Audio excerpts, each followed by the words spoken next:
Hello and welcome to another episode of Who Knew in the Moment, the podcast. I'm your host, Phil Friedrich, and today I am honored to have Jodi Harrison Bauer with me. Jodi runs a top podcast called Fearlessly Authentic. She is a two-time world bikini champion, and she does some coaching and personal development. And one of the things that really stuck out in her story, and I think you're going to hear throughout our conversation today, is at the end of the day, it comes down to trusting your gut. So, Jodi, thanks so much for being on today. Thank you so much for having me on here. I'm excited about our conversation today. Yes. So looking at, child dynamics, there is something about the order in which we are born that starts shaping us from really day one. And you mentioned, being the oldest sibling in the family, there was certain pressures that you felt from your parents, really throughout your life. So talk a little bit about the younger years and kind of feeling some of those pressures. It's funny that we're talking about that because I've been talking to my therapist about that actually lately. I won't charge you for this one. This one's free. Yeah, it's interesting because so I'm the oldest of three girls, and one sister's 2 years younger, one sister's 3 years younger, and I always, I never really felt like I was the oldest because my middle sister looked older than me. If Mm. she's listening now, she will be upset about that. But just, different personalities, three girls, my poor dad, but he was a great girl dad.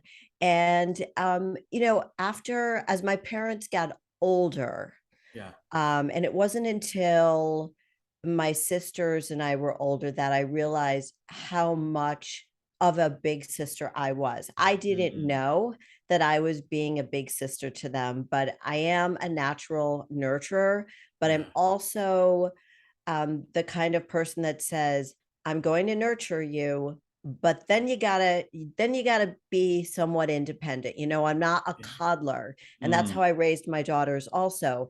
So being the oldest, you do have this innate responsibility to watch over everybody, especially when your parents do age. And I just recently lost my mom in December.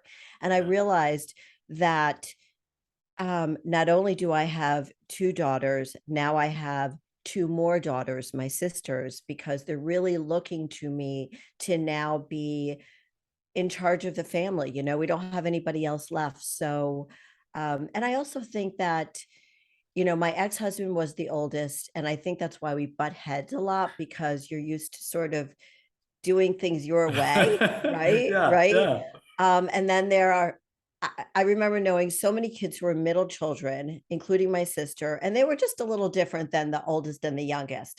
And Yeah. I remembered saying to my ex-husband, we're only either having two or four, none of that middle child thing. So I have just two daughters for that reason. And not to say, but I think most middle children will say, yeah, they're a little different from their oldest and their youngest siblings. So I do find it interesting to find out where somebody falls Yeah. in the sibling rank. What about you? Where are I'm the you? youngest. I'm the Oh, you're the youngest. baby. I am. I am. I'm a very independent baby though. Are So you? yeah. Was Yeah. there a I lot think of by the years time in my parents between? there's three. My brother's 6 years older than my sister's 3 years. So three Okay. years older than me, three Three, years three, younger than three. him, and Yep. then me. Yeah, I think by the time my parents got to me, they're like, we've been through the ringer on the first two. You got to figure it out yourself, bud.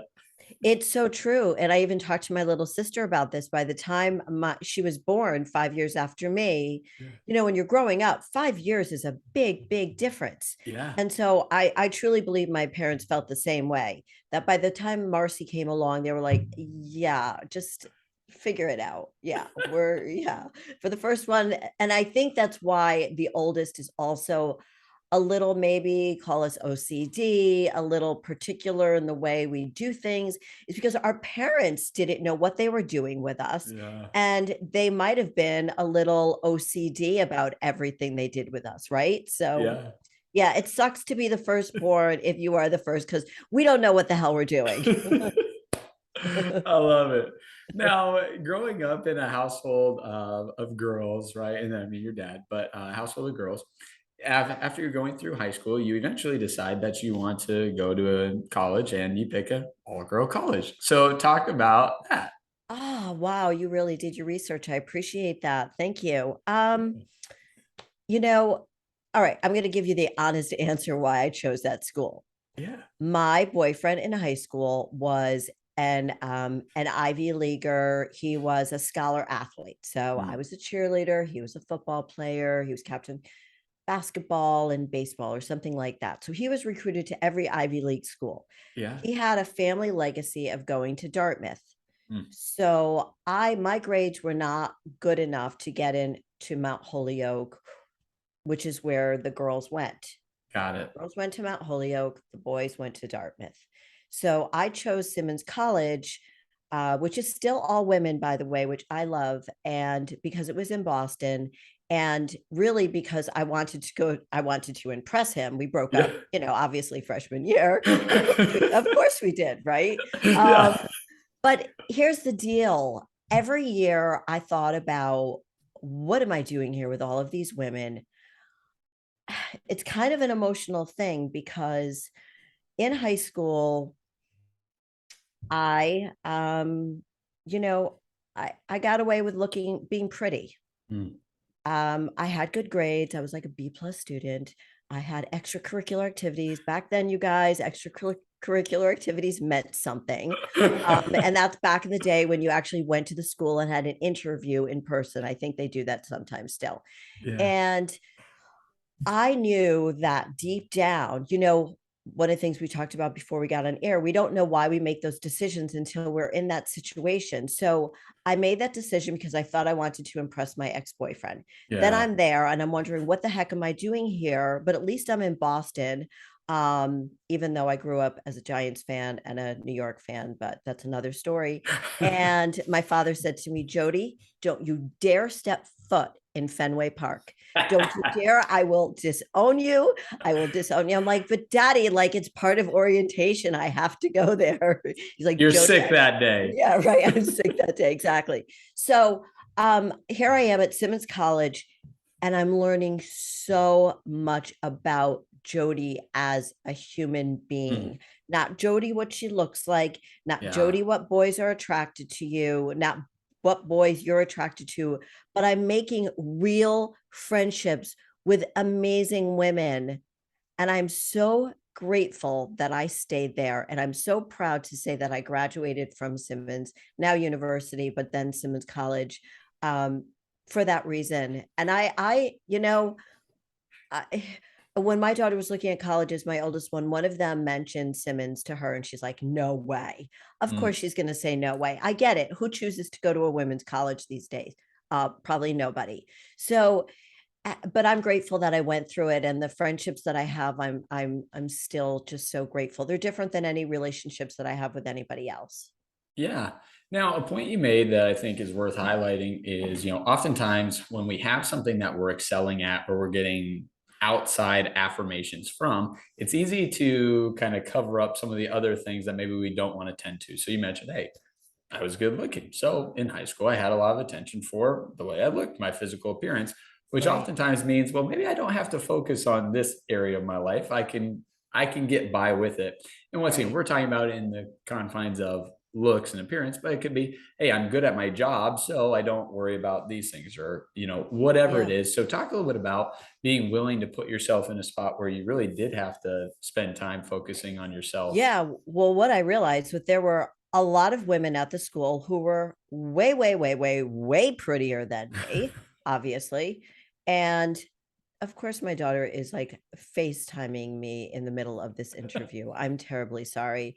Um, and I realized that, Jodi, you really need to dig deep, and you need to like work on your personality. Like, what do you have to offer other people? Like, Yeah. what is it that, how can you, and we weren't using this word back then, but how can you be of service to your Mm. friends? How can you be a better friend? How can you be a better daughter, a better sister, a better human being? And that was not something that I ever thought about, because everything always came really easy to me. Yeah. And for the first time in my life, I'm thinking, these girls are smarter than me. They're prettier than me. They're more athletic than me. I got to step up my game. Mm. So, and I was ready for the challenge. It was a lot of internal work, and I'm again really grateful that I had to do that. Yeah. Now, what would be your encouragement to someone that is in that space, but they're intimidated and they're not answering the call? They're saying, "Ooh, maybe I'll Mm. just shy away from this." I think it comes down to how you regard yourself and how you want to show up in this world. Yeah. So for me, being mediocre was never something I strived for. I always Mm, wanted to be the cream of the crop. I didn't want to be the best of the best so I can say I'm the best of the best. I wanted to be the best of the best for me. And maybe a little bit of it was I wanted my parents to be proud of me, but I knew my yeah. parents were always proud of me. I was that good girl in high school. I like I said, I got good grades. I dated the captain of the football team. He was smart. I didn't drink. I didn't do drugs. I was a cheer, blah, blah, blah. So it was more about Jodi, it's time to step up your game. Kind of bored. I'm kind of bored with being Jodi. I need to amp up who I am for me. And so I would say that if you're scared to do that, because I talk a lot about fear, and that's the whole thing. I've always been such a scaredy cat. But that environment allowed me to figure out who I wanted to try to be. So I would find role models, whether they were in teachers or other friends, um, to aspire because Yeah. they inspired me. And I'm doing that now, I guess. I guess that's what I'm doing now because Yeah. um, I think it's always about not doing it for somebody else, Mm, but doing it for yourself first, right? It sounds yeah. so corny, but it really is true. Yes. Now, as you're graduating from college, not unlike many people, this is a phase of life where you're supposed to get married. I live in the Midwest and I'm 31 and still single, and my mother would wish I was married 10 years ago. But you start feeling a little bit of societal pressure, and you can I have have a some, single 29-year-old daughter who's very pretty, by the well, way. Okay. We'll see if talk she later. FaceTimes you later. Yeah. Okay. So you're graduating though, and you're starting to feel some pressure from your parents. Like, well, Jodi, you should be getting married, and you end up getting married at 24. So talk a little bit about that season and phase of life. Oh boy. Um, yeah, I all right. Well, first of all, my mom put the fear of getting pregnant into me. I know that sounds like a Catholic thing, but I am Jewish, but it's a Jewish Catholic. I don't know, whatever you want to call it. But Yeah. back then we weren't talking about STDs or anything like Mm, that. We were talking about you can't get pregnant. So yeah. I like feared that. Even with the boyfriend I had in high school for so many years. We never had sex, okay? So I graduated from high school as a virgin and it's senior year in college. I don't think I've ever shared this with anybody. And I said to my friends, I can't graduate a virgin. Like I can't. And like I had boyfriends, but I just stopped it at that point. Yeah. So my very, very best friend since seventh grade and we like had a thing and I had sex. And so I didn't graduate a virgin, thank God. It's because I was 22 years old because I'm a December baby. And so I was 22 years old. Anyway, um, so I met somebody soon after I graduated from college. It was my best friend's first cousin, and we walked down the aisle together. And I liked him. I thought he was cute, and we started dating. And then I moved back to Connecticut, and we got engaged. And there I was at 24 getting married. So 23, I was engaged. But a lot of my friends were getting engaged too. So I didn't feel like I was old, but I did my mom did make me feel like, come on, Jodi, let's go. You got to get pregnant. You got to get married. You got to find a nice Jewish boy, blah, blah, blah, blah, blah. And Yeah. so I did, and I got married, and I I don't regret getting married at 24. Yeah. What I regret is that I didn't get to experience what a lot of everybody experiences in their 20s. Mm, But after I got divorced, I made up for lost time. I basically think that I'm 20 years younger. Anyway, so I'm 61. So I really think I'm 41. So we're really yeah. only 10 years apart. Uh, Yeah. so it just, it just seemed like the right thing to do at the time. And I'm glad I'm a young mom. I mean, I'm not a super young mom. I'm, like I said, I'm 61 and my girls are 29 and 33. So it's kind of young for this day and age, but Yeah. I did feel the pressure. I definitely felt the pressure. And that's something I said I would never do to my daughters. Mhm. Absolutely. Now, as you're in the marriage and things are progressing, you start getting this knack for wanting to work out and you're at the gym and someone asks, would you maybe be open to teaching a class? So talk about getting into fitness and, once again, being a mom, balancing, being a wife, and then also really Yeah. wanting to take care of yourself. Well, I've always worked out. So like I said, I was a cheerleader. And then when I went to Simmons, it was the first year they had a rowing team. So Oh, I was cool. on the rowing team for 1 year. I didn't really like it. I liked rowing, um, but I didn't like the fact that we had to run to the Harvard boathouse.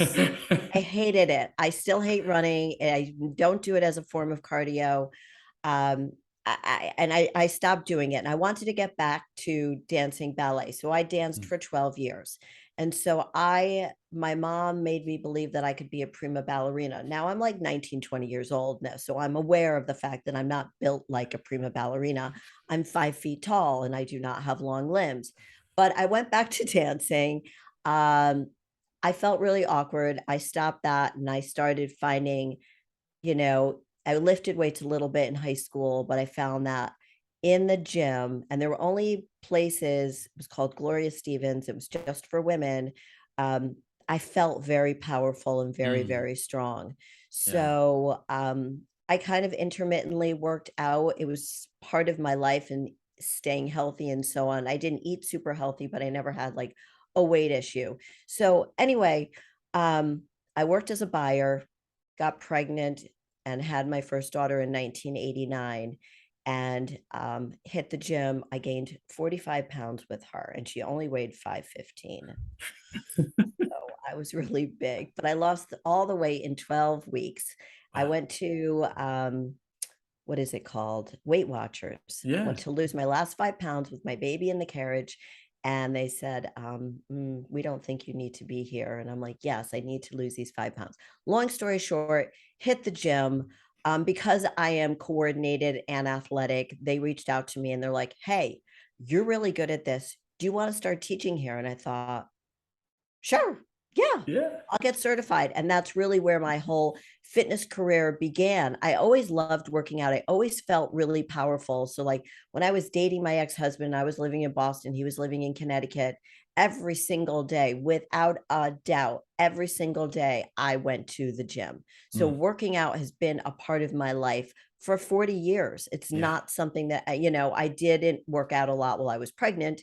Yeah. But after that, hit it hard. And then when I got pregnant with Lexi, I continue to stay, in fitness the whole time. Yeah.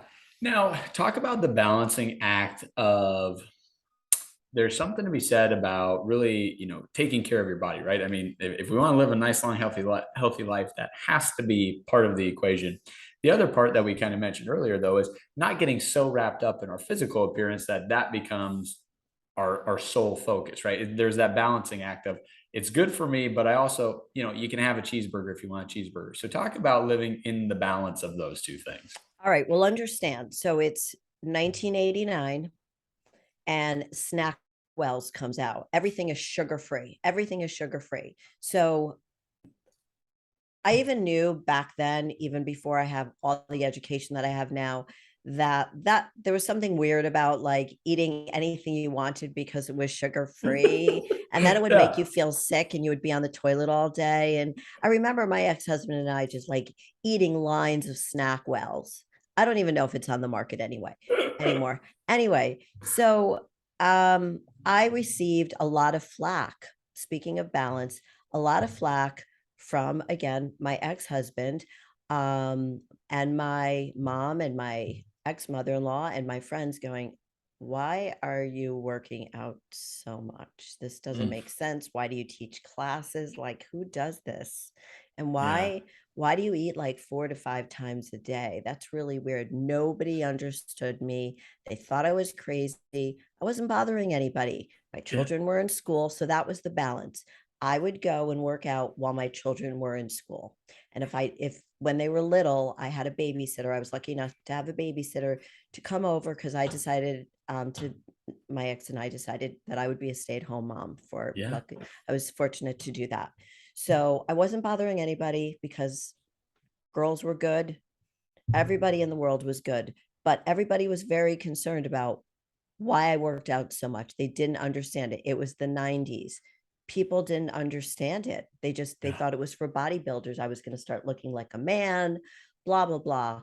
So that's really where I balanced. I didn't work out on the weekends. That was for the family. And thank God that I did because I didn't know at the time that while I was working out for probably an hour and a half to 2 hours every day, 5 days a week, not on the weekends, that I was becoming mentally stronger. Mm. And it was I had some tough times in my marriage. So I realized that mental toughness really going to the gym every day really helped me. Yes. Yeah. Now, segueing from that, so in our Yeah. early 40s, we realized that, the person I married when I was in my early 20s and I are just not compatible anymore. It's time to transition.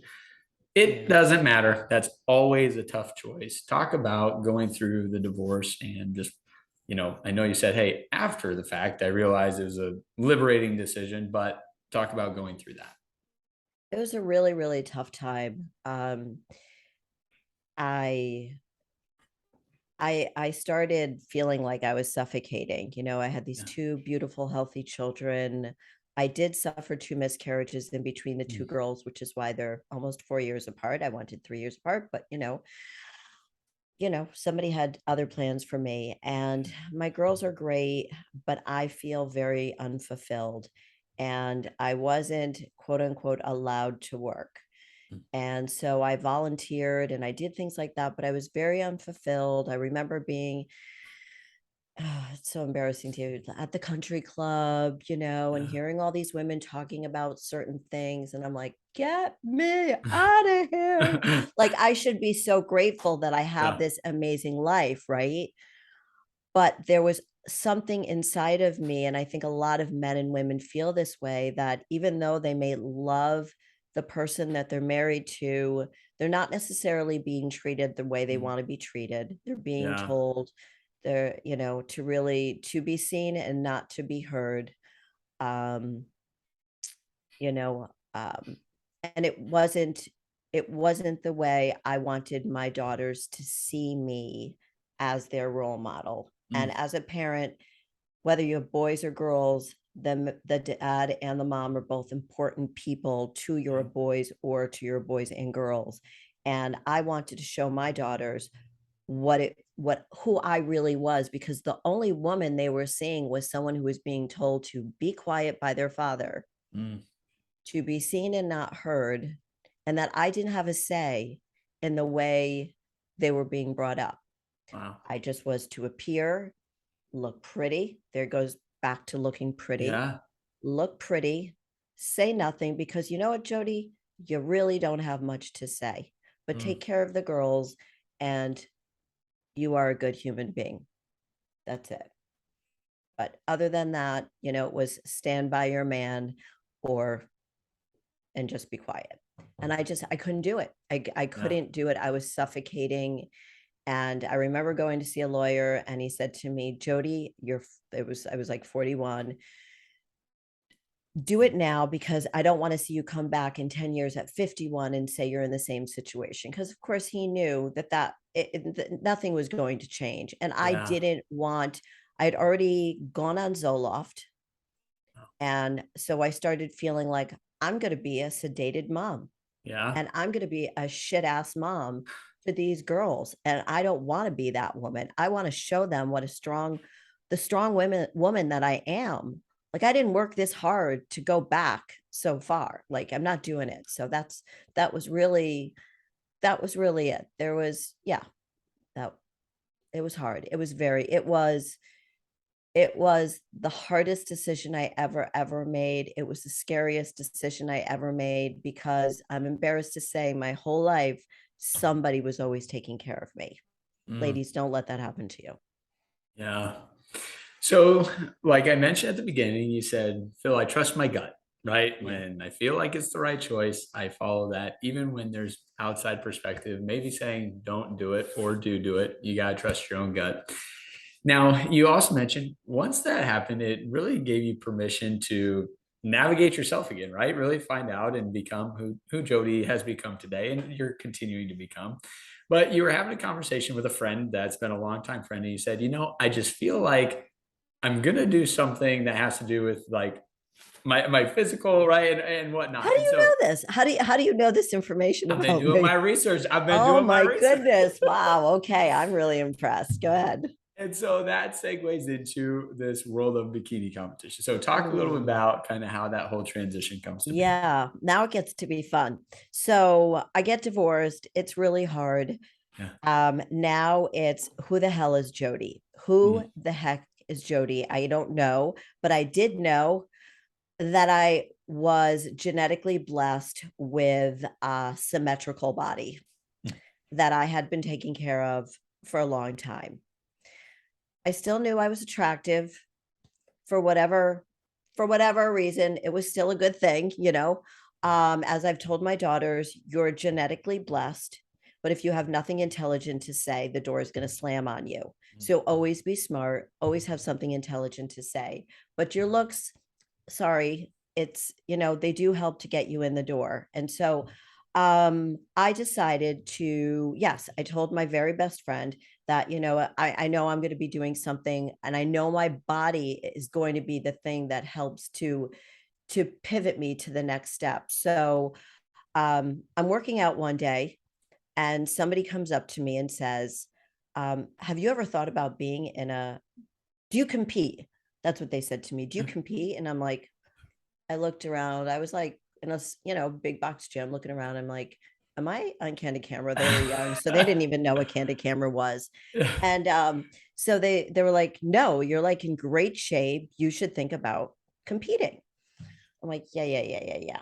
Then I run into another girl that I start working with because I did after my divorce. I got certified as a trainer, but I had been coaching women prior to that the whole time anyway. So once I started in 89, I never stopped. So I was still always in the fitness industry.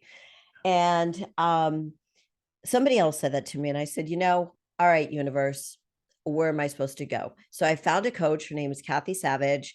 We're still friends to this day. And I went to go see her, and she says to me, so Harrison, you're always the hottest girl in the gym, weren't you? And I'm like, I don't know. So she goes, yeah, you were. Okay, we're gonna make you hotter, And I'm like, okay, all right, let's do it. And I was her oldest client at the time. And two of my very close friends, because I had lost all my friends that I was friends with while I was married. So I lost mm, all my married friends, all of them, because it's a long story why, but yeah. I lost them all. They didn't like the fact that I was letting my hair grow. They didn't like the fact that I, had gotten a boob job. They didn't like the fact that I was competing in fitness shows. They didn't like that I was becoming the Jodi that I knew was inside me, Mm, but I had to pretend I was suburban Jodi with short hair. yeah. Okay. Wearing flats and a long skirt. Like I was pretending to be the person I had to be in my marriage. Now the real Jodi was emerging. So these two close friends, one boy, one girl, said, I don't understand why you want to get on stage in a bikini at the age of 47. And I said, because I can and Yeah. I will. So that's what happened. And 2 years later, I became a two-time world bikini champion. And it's been an amazing journey. I mean, I loved it. And actually, big announcement, I'm going back to it. I'm going to be competing in November. So I'm really excited about that. Cool. But I did it for 10 years. And actually, when I started competing, um, and I was scared to death. But again, remember, I was afraid to take to make any decision without somebody saying, yes, Jodi, that's right. Yep. Yeah. So I could get 10 people to say, Jodi, you're making the right decision. And this time I just said, I'm going to get divorced. Nobody agrees with me. I'm going to compete. Nobody agrees with me. Mhm. Even my daughters, who were younger at the time, were like, ew, mom, gross. No, you're going to look like a man. I'm like, I promise you, I'm not going to look like a man. I promise you. And then, wouldn't you know, my oldest one goes off to college and she's like, oh, guys, this is my mom. This is my mom, So she was really proud of me. So it was great. And my friends, they were like, wow, you really kicked ass. And I'm like, yeah, this that gave me so much confidence. And I have to thank my coach, and I thank her all the time, because she really knew how to nurture me, but Mhm. also knew how to kick my ass. Yeah. And competing in fitness shows changed my life. Why? Not because I got on stage in a bikini and got in the fittest shape of my life, but it was overcoming fears. It Mm. was being scared to death and doing something that I knew in my gut I was really good at. I Yeah. knew it. I knew it. And I say I came out of the womb with stripper heels on. So I'm really good at it. And so now on Instagram, I'm walking all the time and everybody loves my walking videos. So it's yeah, that's what happened. Yes.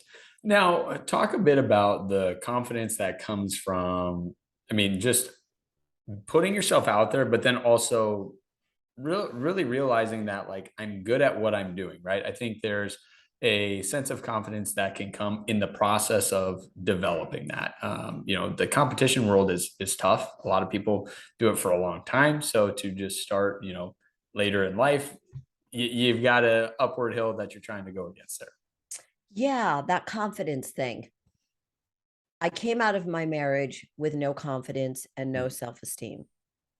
What I did know that I was good at was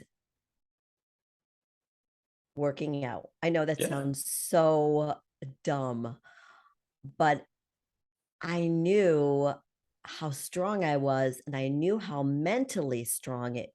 I felt so powerful. And Mm. then when I realized there was a way to compete, because I love to compete against myself, to be again, it was like going to Simmons College. How can I be the best version of myself? Mm. I'm not comparing. Maybe you compare a little bit going, hey, I like the way she carries herself. I like the Yeah. way she studies. I like her the way she dresses. That kind of thing. Yep. Um, and that's what this was all about. So that confidence came along with the struggle of the years leading to that. I was scared to death. And I kept telling Kathy, I'm not ready. I'm not ready. She goes, you're going to get she's from Boston. Harrison, get your ass on stage before I kick it on stage. I'm like, oh God. So she threw me on to a figure competition. I did bikini, and it was just me and another girl. And I came in second. And it was my very first show. I was miserable. I hated the posing. I didn't like anything about it. Figure is basically like kind of sort of like bodybuilding, but you're still in high heels with the makeup, with the bikini and everything like that. And my dad called me up. He was still alive. And he said, so Jode, how'd you do? I go, Daddy, I came in second. He said, so how many people? I go, two. He's like, oh. So anyway, he got to see me compete. So it was really great. And he was really proud of me. But I did it for myself. And that's where the confidence started Mm. to come from, because I didn't have it. I did Yeah. not have it. I was scared to death. And in the meantime, my daughters are watching me and they're going, that's my mom. So Oh. everything that I was hoping for, that they would see this strong yet beautiful inside and okay outside woman, like they saw the beauty and the strength. And that's what I wanted them to see. I wanted them to see my inner beauty, and I wanted them to see my inner strength, because that's that's the kind of women I wanted them to become. Those were the women that I aspired to be. I Mm. wanted to be that strong human. And by being strong and feeling your passion inside, whatever it is, that makes you beautiful inside and outside. And it doesn't make a difference what you look like. Maybe you can be genetically blessed from the outside, but it really all comes from the inside. It really, really does. And I'm gonna go on to one more thing. I'm sorry. You good? That when I would be backstage, and I do talk about this often, when we would be backstage, you know, it was first 35 and over. And then I went to the promotional guy who ran all the shows in the Federation. And I said, hey, you got a lot of 40 and older women back there, and we're competing against 35-year-olds. He's like, yeah, so I'm like, there's a huge difference between a 48, 49-year-old woman who's going through menopause versus a 35-year-old who just like had a baby 3 years ago. Yep. So he finally changed it to 45 and over. I feel like I had something to do with that. But they didn't separate us by height. Mm. So I was usually the shortest woman in the lineup. And to be honest with you, I wasn't, like I said, I wasn't the tallest. I wasn't the prettiest. I wasn't the leanest. But what I knew I could do was friggin' walk and get that stage presence. I could pull those judges right into me. And I remember women looking at me, we're all backstage kind of sizing each other up, but trying to Yeah. stay focused. And then coming off stage and the women saying to me, wow, like you Yeah. friggin' killed it. And that was lovely. That was really lovely.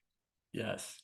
Now, there's two things I want to kind of work through as you talked. So, one is I think, finding confidence in something.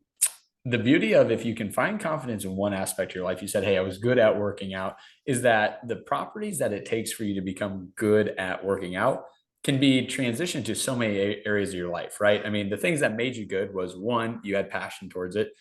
Two, you were dedicated, right? I mean, you were consistently showing up and Discipline, doing that. Yeah. discipline, discipline.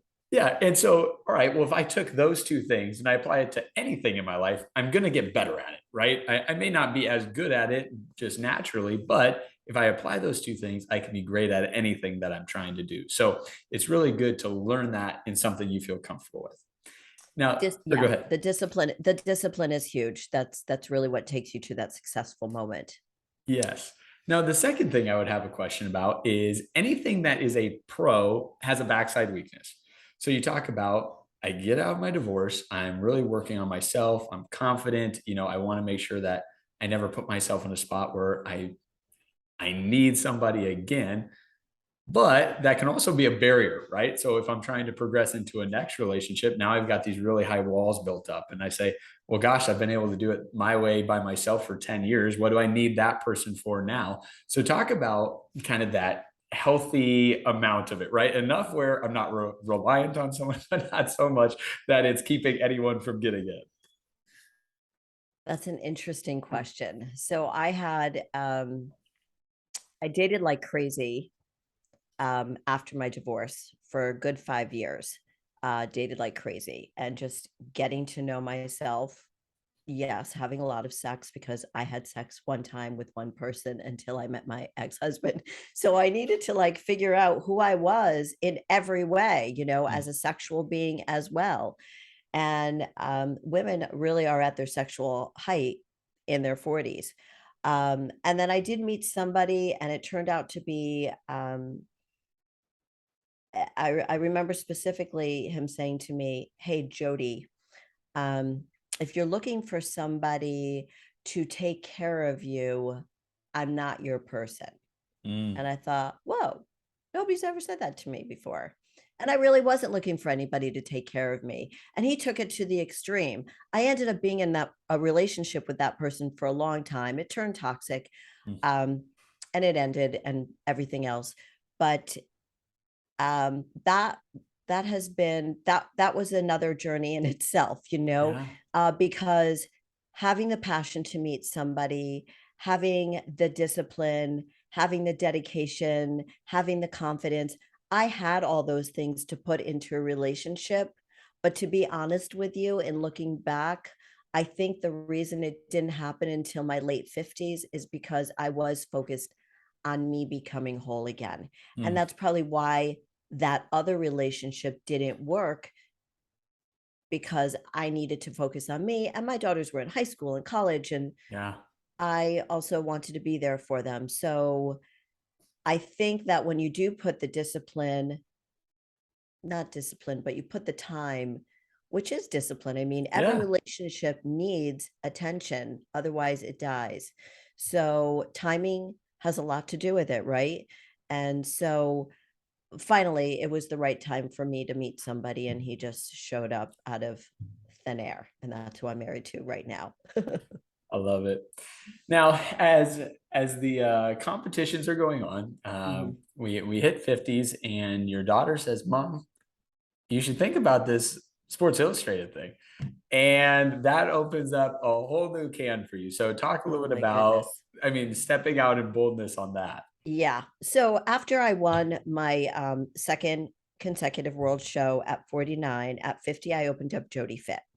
So all of my effort was into training women, empowering women. Back then, we didn't talk about, the words weren't empowering. Yeah, They weren't the words that we use now. All I was yeah. doing was, they were coming in, they thought they needed to lose weight, they thought they needed to gain weight, but what they really needed was confidence. Mm, And they would leave every day feeling more confident. So when people say to me, what do you think you do with women that really impacts them the most? It's that I yeah. build confidence, because I know how broken I was and Mm, how I lacked confidence. So I could read into anybody's mind within 1 or 2 sessions. I knew what they needed from me. So it's, what do we use that word now? Pain points, right? yeah. The pain points. So I didn't know those words back then. This is 2010. We didn't talk like that. We didn't even Yeah. have social media.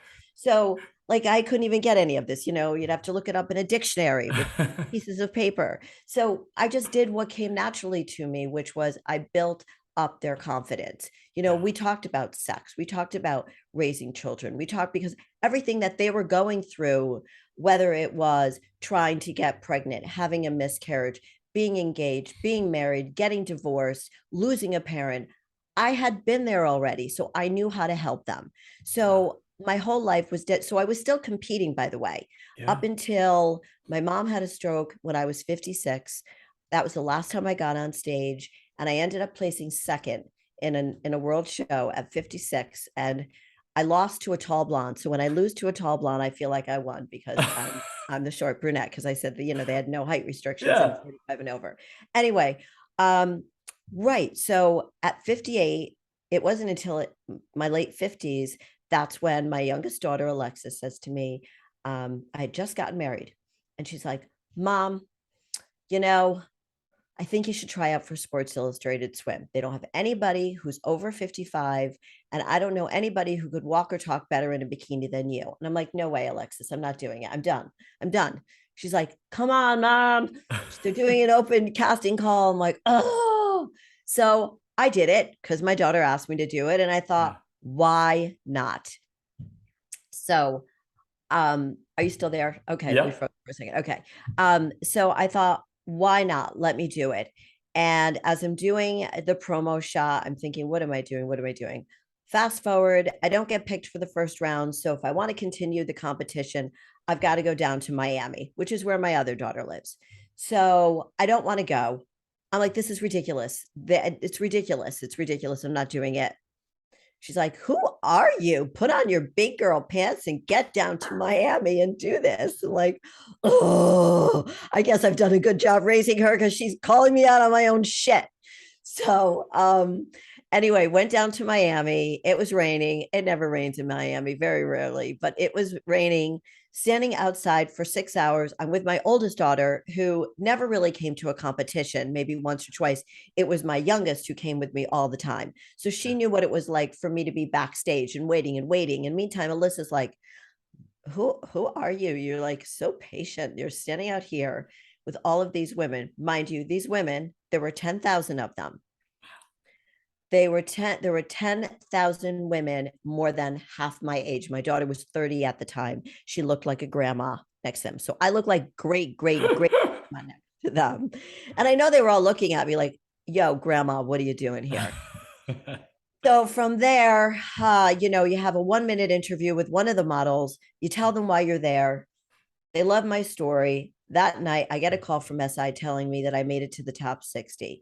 Yeah. In the meantime, while I'm standing in line to fill out the application, I'm getting all these calls from New York. And I look at Alyssa, and she knows how to do these things too. And I'm like, "Alyssa, can you just take my phone? I don't know who's calling me. I'm getting Yeah. these New York calls. I don't know." So on one of the text messages, it's like, "Hi, this is so and so from Good Morning America. We'd like to do an exclusive on you." I'm like, "What?" like, who even knows that I'm here? I'm just like a 58-year-old person who just got married, and Yeah. who even knows? So Alyssa took care of it. From there, it was Inside Edition. Meantime, I'm waiting. I'm doing my interview with one of the models. I come out and Alyssa's like, you got an interview with this person. New York Post wants to talk to you, this person. I'm like, I made global news overnight. The next day, after I'm called back because I made it to the top 60, I walk into the lobby and there are the piles of the New York Post with my picture. There it is, with my picture on the cover. I'm like, Yep. what is going on? It was crazy. I didn't make it any farther than the top 60. Um, and my youngest daughter kept saying to me, Mom, are you sure they knew that you were 58? She's like, I don't think they knew. I don't think they knew how old you really were. Um, they chose somebody who looked more the part. She had dyed her hair white and Yeah. she had gone through it before, and so she was their older person. But it was crazy, and it was then that I realized, wow, I can make a huge impact. Oh, and then I was on Good Morning America. Yeah. It was just, and then German TV came in and to my house and filmed me and my husband. And it was then that I realized that I had a voice that I can use on a global platform. And that's sort of how Fearlessly Authentic came around, and all of these things I didn't want to do, especially the SI thing. I really didn't want to do it. Yeah. I was scared of the rejection, Yeah. but I did it. And hopefully what I did has made an impact on people. And that's what I hope to continue to do, because our age should never stop us from doing anything. And fear, especially fear in our age, as I get older, so many women feel like they need to give up, and they still don't have somebody in Sports Illustrated Swim that isn't an actress or a model over 55. It's gonna happen. We're speaking it now. It's gonna Yeah, happen. yeah, Well, Jodi, I want to say thanks so much. I mean, kind of ending it right there. There's no better way to say it. So I want to say thanks so much for highlighting all your pivotal moments with us today. Once again, it's fun to look back, right, and see how deciding to go to an all-girls school prepares you to coach women and be in a competitive world with women and have a podcast yes, that is for everybody, but predominantly focused towards women. So I yes. just want to say thanks for sharing your story and can't wait to see all the amazing things you're going to continue to do. And we'll have Thank to do you. this again here in a couple of years when we get the swimsuit edition. Yes, yes. Thank you so much. It was really nice to meet you, and thanks for your time to have me on the show. I appreciate it.